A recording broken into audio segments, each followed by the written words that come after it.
Well, good Friday morning to everyone. Welcome back to Morning Musings. My name is Don K. Preston. I am the president of Preterist Research Institute of Ardmore, Oklahoma. And it's great to be with you. And I hope you're going to have a great weekend. I've got a bunch of stuff planned.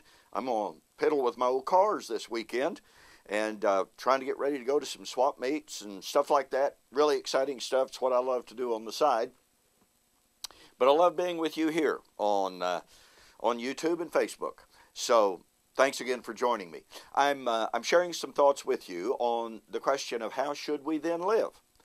If the Lord came in AD 70, is there any standard? Is there any expectation?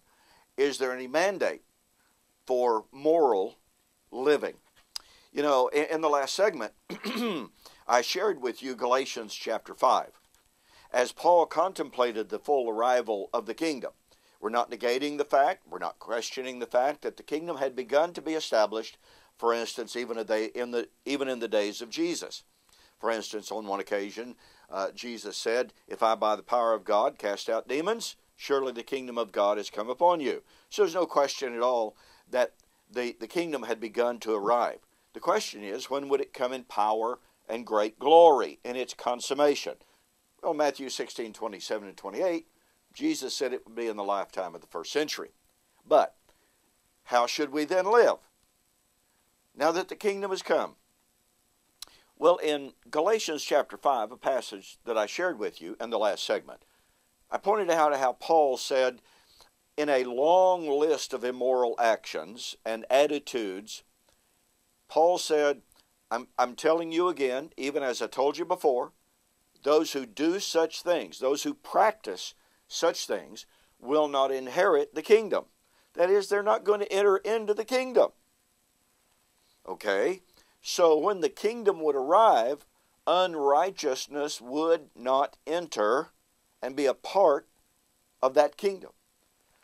But, Paul said, now here's the fruit of the Spirit: righteousness, peace, long-suffering.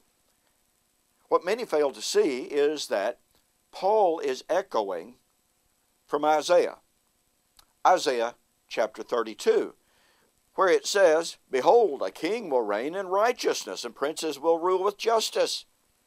So here's the prediction of the coming of the kingdom, the rule of Messiah. Now, on another segment, perhaps I'll discuss whether or not Christ would surrender the kingdom at his parousia, which is a wrong concept, completely, totally wrong. But be that as it may, Christ would enter fully into his reign. He would reign with the Father, Revelation 11, 15 and following. He would be on the throne with the Father, Revelation 22, verse 3. But notice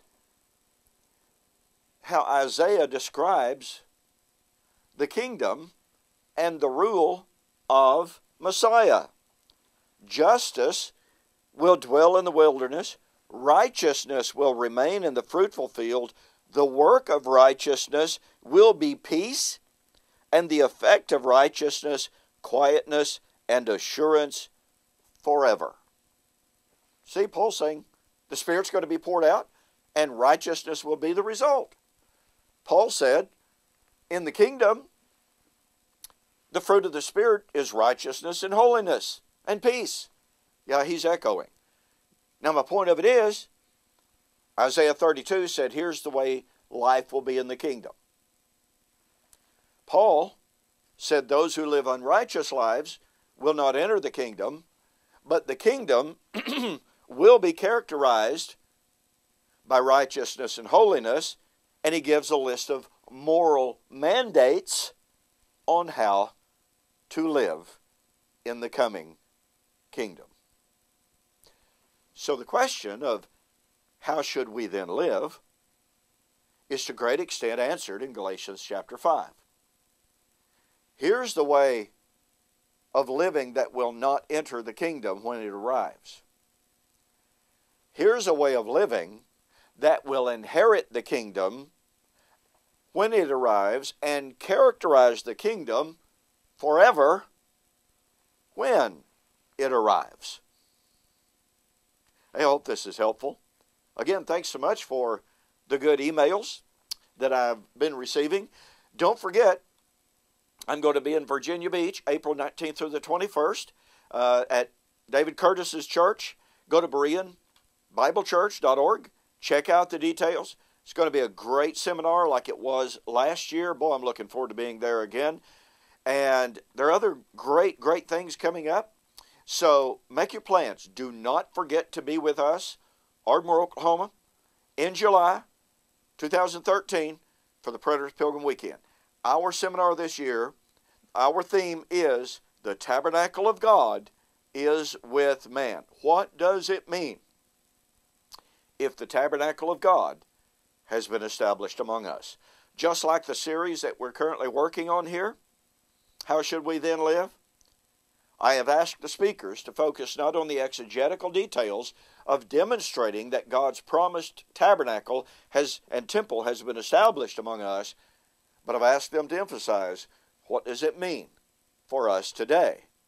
For Paul to say, I will dwell among them. I will be their God, and they will be my people. Hey, thanks again. You have a great weekend. We'll see you on the flip side.